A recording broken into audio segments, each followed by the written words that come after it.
Meron siyang 500 peso off for home dito, prepaid wifi na 5G. So, ang laki ng madi-discount nyo. Meron na kayong 1 month unlimited at meron pa kayong 500 peso off. Hello guys, welcome back to my channel. Today mag-unbox ako ng Dito Home Prepaid Wi-Fi 5G. I-unbox na rin natin para makita ninyo.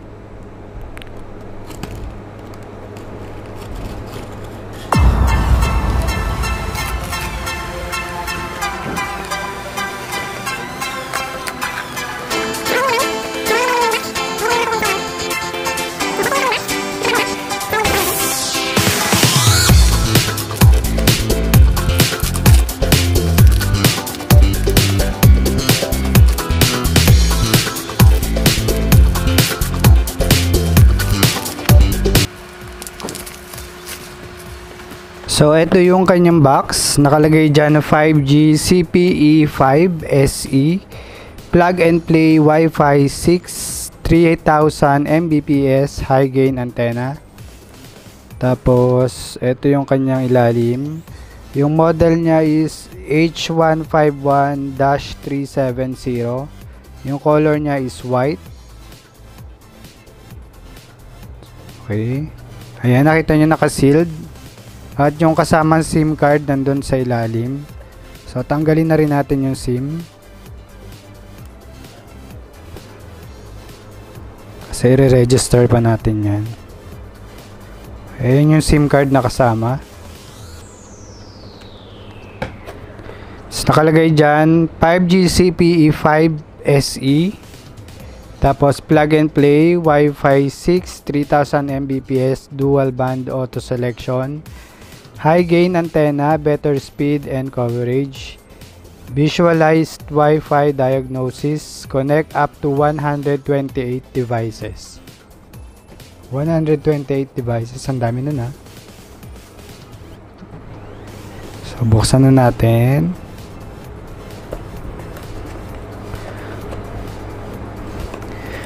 $128 devices. Wow ah. Okay, upon opening,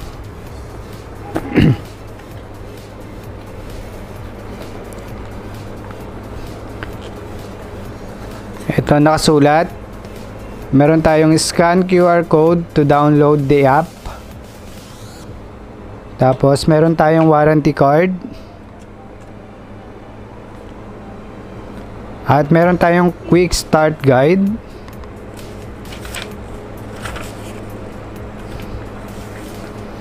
Tapos, ito yung modem.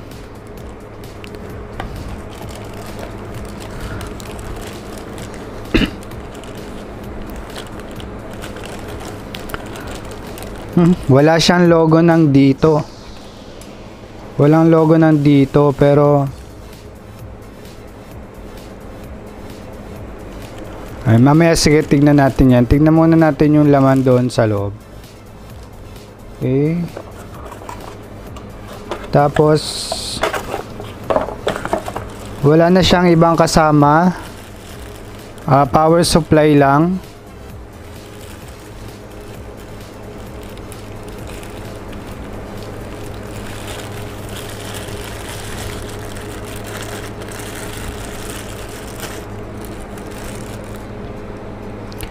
Nakalagay dyan Huawei. And power supply lang, wala na siyang ibang kasama. Okay, tignan na muna natin yung modem. Labas natin yung cord kasi titesting natin yung power. So, ito yung kanyang modem. Wala siyang logo ng Dito. So, buksan na muna natin yung... Ayan, ito yung kanyang device. Ayan, may plastic pa siya. Hindi muna natin tatanggalin kasi titest pa natin. I-testing lang muna natin yung power kasi yung SIM i-register ko pa. So, isaksak natin yung power supply niya. Ayan, mayroon siyang ilaw.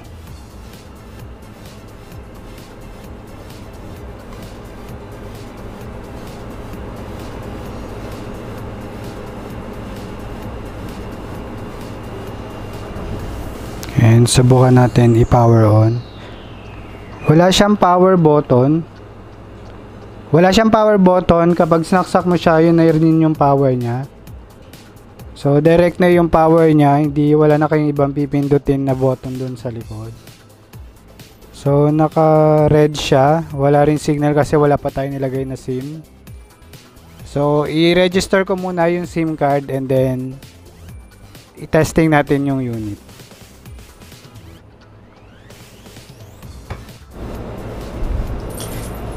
Okay, bago tayo mag-continue, dun sa mga nagtatanong kung paano makikita yung number ng dito SIM, kasi dun sa mismong SIM card niya walang nakalagay na number.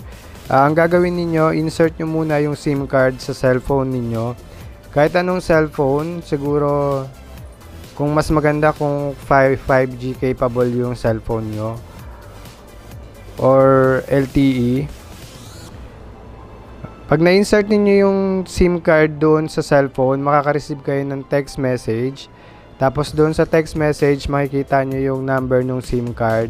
Kasama na yung password doon sa apps para makapag-login kayo. So, basahin nyo lang yon, medyo mahaba yung nandun sa message. Tapos, makikita nyo doon yung number ng SIM and yung password para makapag-login sa apps. And then, i-download nyo na yung apps doon sa cellphone ninyo and then log in. Ayan, pagkatapos nyo mag-login, pwede nyo na i-register yung SIM card and pwede nyo na explore yung nandun sa apps. Okay, dito sa 5G modem nila, sinubukan ko siyang i-register pero ang nakalagay is naka-register na raw yung SIM card. So nagulat ako bakit ganon naka-register na yung SIM. So tumawag ako doon sa customer service nila para itanong kung bakit naka-register na yung SIM card at kung kanino nakapangalan. Ang sabi sa akin nung nakausap ko, lahat daw ng 5G modem nila, nire-register na nila yung SIM bago ibigay sa customer.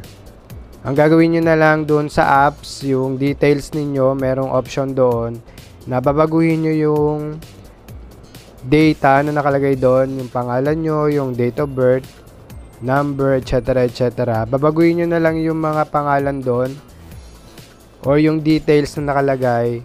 Palitan nyo ng pangalan nyo or ng contact number nyo and then isave ninyo. Sabi naman sa akin nung nakausap ko na wag daw mag-alala kasi wala naman daw ibang may-ari ng SIM card kundi tayo. So ang ginawa lang nila is na-register nila yung SIM bago ibigay sa customer. So tinanong ko kung bakit ganon. Ang sagot niya sa akin, lahat daw ng 5G modem na nire-release nila, nire-register na nila yung SIM card. So ang gagawin mo na lang, i-edit mo yung details dun sa apps. And then, pwede mo na siya gamitin. Okay, pag na-open nyo na yung apps ng dito, so makikita nyo doon yung mga product na ino-offer nila, pati yung mga load. Remind ko lang doon sa mga bagong bili na modem. Kapag in-open nyo yung apps nyo, hindi nyo muna makikita yung mga promo nila. For example, yung promo nila na ayan, pag bagong bili yung modem ninyo, pagkalagay ninyo ng SIM card doon sa modem, hindi nyo pa makikita tong 80GB data na 490 at saka yung dito home unlimited na prepaid 790. So hindi pa siya lalabas agad. So hintayin nyo lang 24 hours, i-refresh nyo yung apps and then lalabas na siya. So, maghintay lang kayo ng 24 hours. Kasi ang unang lalabas dyan kapag in-insert nyo yung SIM at in-open nyo yung apps, etong mga nasa baba. So, yung mga nasa baba medyo pricey. Tapos yung nasa taas, yun yung bago nilang promo. Yung 490 na 80GB data na 5G at 790 na unlimited na yung data na 5G. So, hintayin nyo lang yung 24 hours, lalabas din yan. Okay, balik tayo dun sa modem. Okay, ito yung modem nila. So, nailagay ko na dyan yung SIM card. By the way, yung SIM card pala nila nakasama is nano SIM. So, pag binuksan ninyo yung SIM card, yung pinakamaliit na SIM yung ilalagay nyo dito. And then, dun sa ilalim, nandun yung kanyang Wi-Fi name and Wi-Fi password. Andun din yung kanyang IP address kapag gusto nyong mag-login sa website. Mamaya papakita ko sa inyo kung para saan yan. Okay, dun pala sa likod, meron siyang kabitan ng antena. So, kung gusto nyo mas palakasin pa yung signal ng Wi-Fi nyo, pwede kayo maglagay dyan ng external antenna. So, meron siya dito sa kabila at meron din siya dun sa kabila. So, nakatakip lang siya nito kaya hindi siya halata.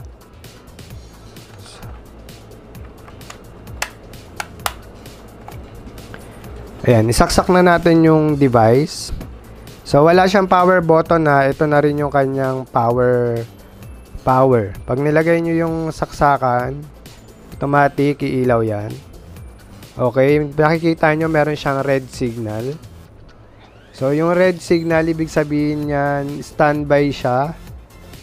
At hindi pa siya connected sa network. Tapos, once na magpalit siya, naging kulay white na. So, ibig sabihin, connected na siya sa network. So, hintayin natin magkulay white yung kulay.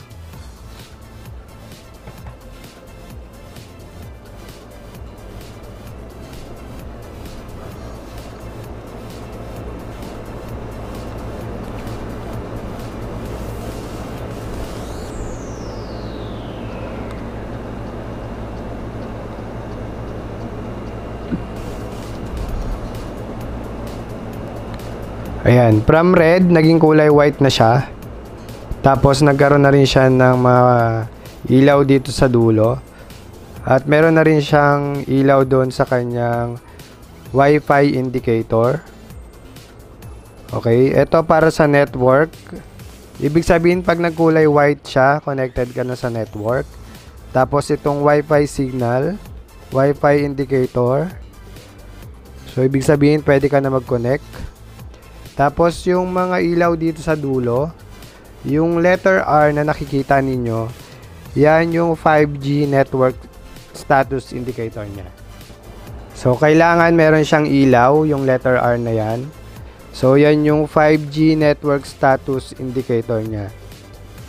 Okay, pag naka-color white siya, ibig sabihin, naka-register na siya sa 5G network. Okay, pag naka-off siya, ibig sabihin hindi siya naka-register sa 5G network. Tapos yung tatlong ilaw dyan na guhit. So, yan yung signal strength indicator niya. Okay, kapag puno yan ng ilaw, ibig sabihin mas malakas yung kanyang signal. Okay, so kailangan meron lahat yung ilaw para magamit nyo siyang maayos. Kulay white lahat. Wala kayong makikitang kulay red. Okay? Ayan, connected na tayo sa dito. So, subukan natin yung kanyang speed test.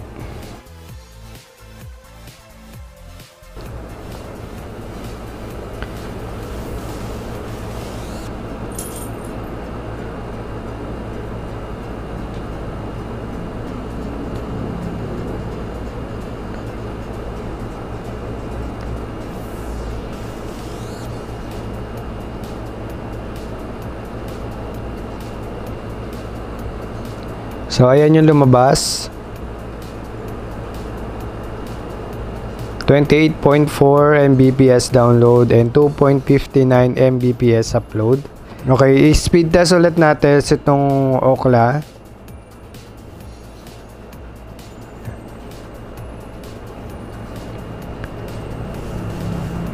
So, ayan, nakalagay dun sa ilalim dito. Ayan, nakita nyo. Okay, nakalagay dun sa ilalim dito. Okay, speed test natin siya. Ayan.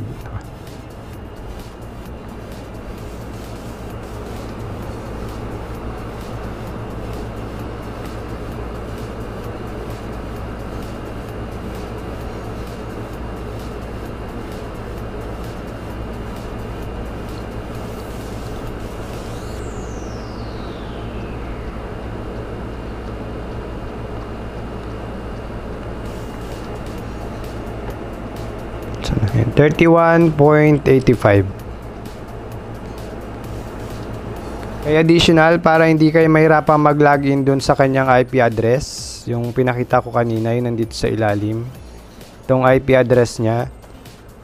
So pwede nyong i-scan tong QR code para ma-download nyo yung apps, itong Huawei AI Life.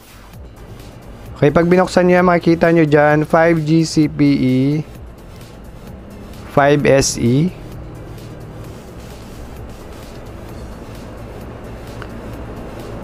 So yan, ganyang itsura nung kanyang apps.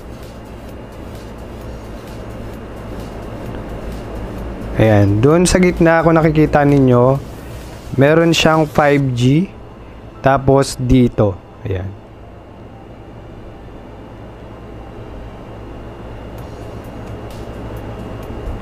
Ito yan, scan nyo yung code para ma-install nyo yung apps.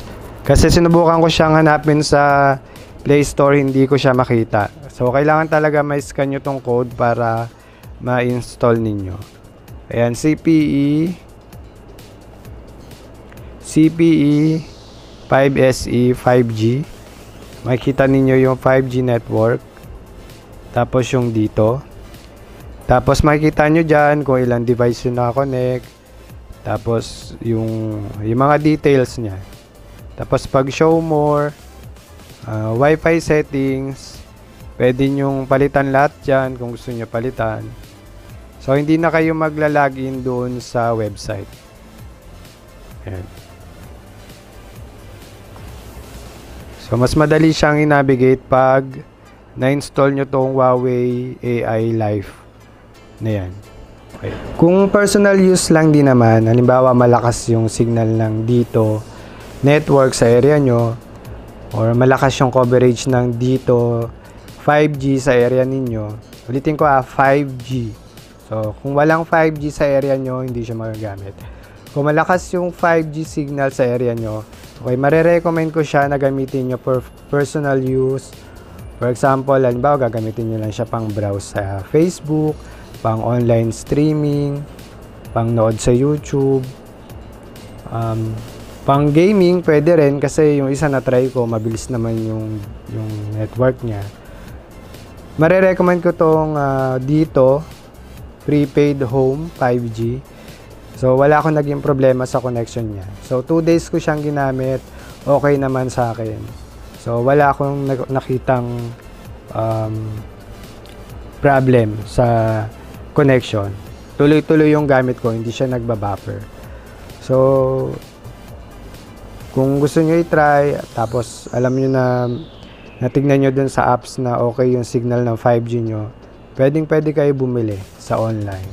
So, mag-login lang kayo dun sa apps, install nyo lang yung dito apps sa cellphone nyo, tapos i-navigate nyo lang yon, makikita nyo dun sa baba yung mga products nila, tapos hanapin nyo tong dito home prepaid 5G na ino-offer nila. So, maganda siya para sa akin. Wala akong naging problema. Okay, yun lang guys. Wala na ako ibang masyadong masabi. Sana nagkaroon kayo ng idea about sa dito home prepaid Wi-Fi 5G. Okay, pag bumili kayo dun sa apps ng dito, meron siyang 500 peso off for home dito prepaid Wi-Fi na 5G. So, ang laki ng madi-discount nyo. Meron na kayong 1 month unlimited at meron pa kayong 500 peso off. So, wala lang nakalagay kung hanggang kailan siya, pero ayun. Meron siya dun sa apps. Ayan. So, i-check nyo na lang guys. Tignan nyo na lang. So, yun lang. Maraming salamat sa panonood. And see you again sa susunod natin unboxing and review. And kita ulit tayo next time. Okay, bye!